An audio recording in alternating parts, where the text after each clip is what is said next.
मर्दे, क्या मर्दे, सुधरब ना तू ना है। कुछ आके बोल दे बेला कहत रहो महिला का सम्मान करते हैं, नहीं करते ना। फिर भी बीजेपी उनको सिक्योरिटी दे के रखी है ना।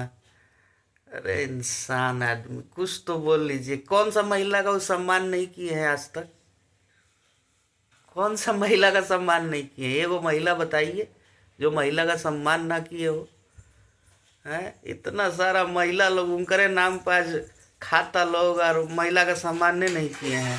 आ तू बहुत भइल बड़ा महिला के सम्मान देवे वाला, महिला शक्ति जिंदाबाद करे वाला। तू कतना के तू महिला के जीवन बर्बाद करके छोड़ देला, ई हमनी के नहीं के पता।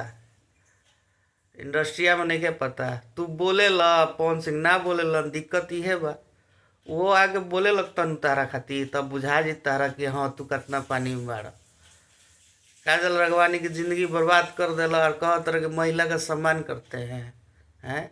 उनकर तो मान ला कि तलाक के पेपर चलत रहे तब उनकर ये सब जौन चीज आवता तार तो रहते हुए तार अफेयर चलत रहे।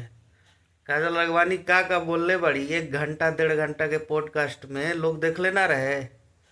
बहुत भइल बड़ा तुम महिला के सम्मान करवावे वाला। पवन सिंह से ज़्यादा सम्मान कौन करता है? कोई नहीं करता है। सबसे ज़्यादा सम्मान पवन सिंह करते हैं।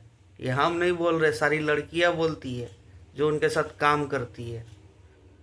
ठीक है, तो आप अपना स्टेटमेंट दीजिए, लेकिन थोड़ा सा तरीके में दीजिए जी। आप किसी के बारे में कुछ भी बोल देते हैं। एक तरफ बोलते हैं हमारे बड़े भाई, हम उनको बहुत इज्जत करते हैं, आप उनका मेरे पास उनका बात मत किया करिए। एक तरफ आप खोद देते हैं, और जब इधर से खोदैया चालू होगा तो लाइव में आकर रोने लगिएगा।